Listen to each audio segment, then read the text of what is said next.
This is Johnny Walker versus Volkan Oezdemir, and the odds on this have dramatically shifted from a few days ago when I last checked. I believe at the time Walker was a pretty decent favorite. Now, honestly, this is exactly where I feel like it should be. It's a straight pick 'em at both minus 110. Minus 110 Walker, minus 110 Oezdemir, which is pretty much exactly where I feel like this should operate at. So that's kind of nice to know. Too bad we don't have access to props because that could be a deciding factor in all this. But Johnny Walker is a guy that coming into the UFC had fucking hype full steam ahead, like one of the biggest hype trains of the fucking 2020s in MMA. That was Johnny Walker. Just brutal first round knockouts of everybody he was running around fucking into in MMA. Uh, fucking breakdancing over their dead bodies and just fucking having a grand old time coming out to fucking stripper music and shit, just fucking shaking his wiener and shit, just, fucking party boy and having a great time, man. And then all of a sudden he just hit a wall after he came in 2018. Brutal finish over Khalil Roundtree. Had Khalil Roundtree go on a fucking character arc to Thailand, learn how to combat the fucking Thai plume Johnny Walker put on him and literally come back like a fucking master of Muay Thai and beat the ever-loving shit out of Eric Anders, I believe it was. Fucking murdered Justin Ledet, murdered Mersha Sukhanov, and then of all fucking people in 2019, he met his match in Corey Anderson, a guy who hasn't been in the UFC in years and got brutally knocked out, lived by the KO, died by the KO in November 2019. And then after that, it was kind of all downhill. Very spotty. Lost the unanimous decision in Nikita Krylov, murdered Ryan Spann, lost a boring ass decision to Thiago Santos, lost to Jamal Hill, subbed Ian Kutalaba, beat Anthony Smith, KO'd Paul Craig, lost to Magomed Ankalaev in his most recent fight. So just kind of all over the place. Just a fucking up and down after finishing guys so emphatically from 2018 up until 2019 and in the first round and just dancing over them. Just now he's kind of just a spotty guy where he might win two, lose one, win two, lose one type thing. And and that was a rematch against Magomed Ankalaev because in the first one, he was getting his ass kicked and he got his ass kicked so bad he was concussed and they called the fight. But it was controversial because when they asked Johnny Walker where he was, he said the desert, which was technically true because they were in Abu Dhabi, but I guess it wasn't good enough for the doctor. So when they rematched, Magomed kind of put it to bed and actually knocked his ass out and made him have a fucking jello face as he hit the fucking cage. Volkan Oezdemir, pretty similar guy, very similar story. Came into the UFC in 2017, was touted as light heavyweight 205's next big thing, the man to give Daniel Cormier, who was still in 205 at the time, a run for his money. Maybe he's going to take the belt from him, that type of thing. Beat the dog shit out of Ovin St. Preux, murdered Misha Serkinov. Poor fucking Serkinov. Both of these guys, late Father's Day. Fucking Misha Serkinov's father, unfortunately. Beat the ever-loving dog shit out of Jimmy Manuwa, which at the time wasn't impressive. Anybody could have knocked out Jimmy Manuwa. A fucking fat Samoan bouncer could have done it like BJ Penn, but hey, still murdered the man on live TV in front of his London audience. Got subbed by Anthony Smith. That's our first red flag right there, getting subbed by Anthony Smith in 2018. I know that was around the time Anthony Smith started his like little run, little redemption arc, beating the shit out of Shogun. Still a red flag. After that, KO TKO Dalir Latifi, beat the shit out of Rakic, who at the time was a hot young prospect himself. Then comes up against Yuri Prochaska. Yuri Prochaska knocks him out. And that was kind of like the beginning of the end because Magomed Ankalaev decisioned him to death. He finally beat Paul Craig. Lost to Krylov. Beat Bogdan Guskov. We've covered him on the show. You know that's not that impressive. So similar story of similar guys. Both considered the hot new thing in the division. Both considered the saviors of the division, the fresh blood, the guys that have beat the Daniel Cormiers, the John Joneses of the division, all that shit. Lost that hype, lost that momentum. Ever since then, they're not bad fighters by any means. They're entertaining as hell to watch. They always put on fun fights, and they're always going to give their all, and they're going to actually try to go for the finish, and they don't necessarily have safe styles. And there's certainly a time and a place for these guys in the UFC, but it really is just a pick 'em. It really is a pick 'em, and I'm glad the odds reflect this. A lot of times the odds are fucking ridiculous, and somebody who's a heavy favorite maybe shouldn't be, heavy underdog maybe shouldn't be. This I cannot disagree with at any point. It pretty much is a fucking coin flip, and as a result, I'm just going to coin flip and say Johnny Walker. And I say that, actually, now that that comes out of my mouth, now I think of all the reasons why it can't be Johnny Walker.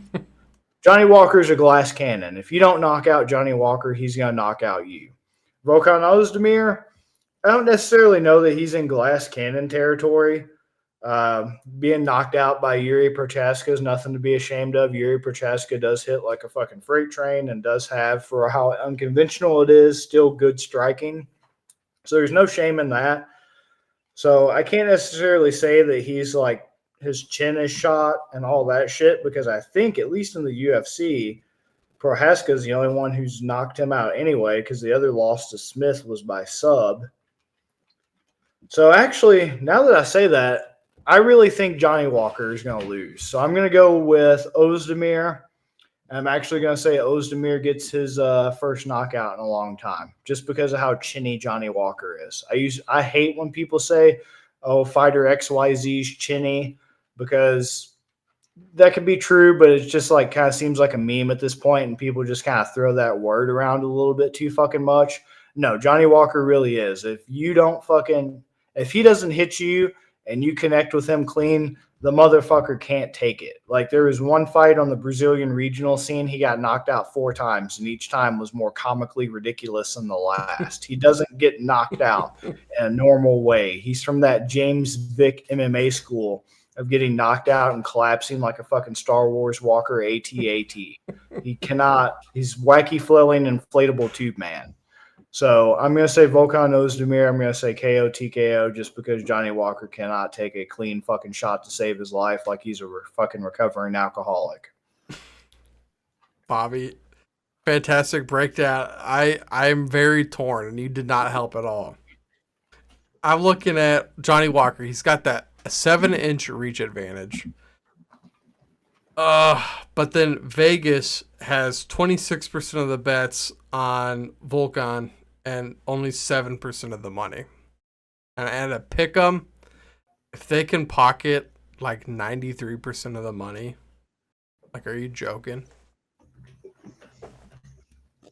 Who's at 93% of the money? Johnny. I just feel like that's because he's the name. Like, people know Johnny Walker from all the memes, from the "where are you at?" the desert shit. Like, Volkan Oezdemir, you got to kind of be a student of the game at this point to know this dude. He's not got that hype. That's just my personal opinion. Oezdemir is just slower. He's slower, and Johnny Walker's so flowy. Like, I can see this going both ways. And, like, you're right. This is absolutely a pick 'em. And the fact that you said that Johnny Walker was... Actually, I think I just talked myself into which way I'm going. He said Johnny Walker was big favorite, and this has got closer to a pick 'em. Why is the line moving that much when only 7% of the money's on one guy? Like, moving why for Johnny Walker? Yeah, Johnny Walker, you said he was like minus 135, right? Earlier in the week? I forget what he was at a few days ago, but a few days ago, I do remember he was a favorite. Right. And now it's down to 110, but is going down for him, so you're getting a better price, although he has 93% of the money. Like, that's good analysis, but I just really am not high on Johnny Walker for this. No, that's what I'm saying. That points to Oezdemir. Yeah. Why is that line going in Johnny Walker's favor when he's the one giving the money? If that's the side that everybody's pouring their money in, they want to make that side worse to try to balance it out. and they're making Right. it better.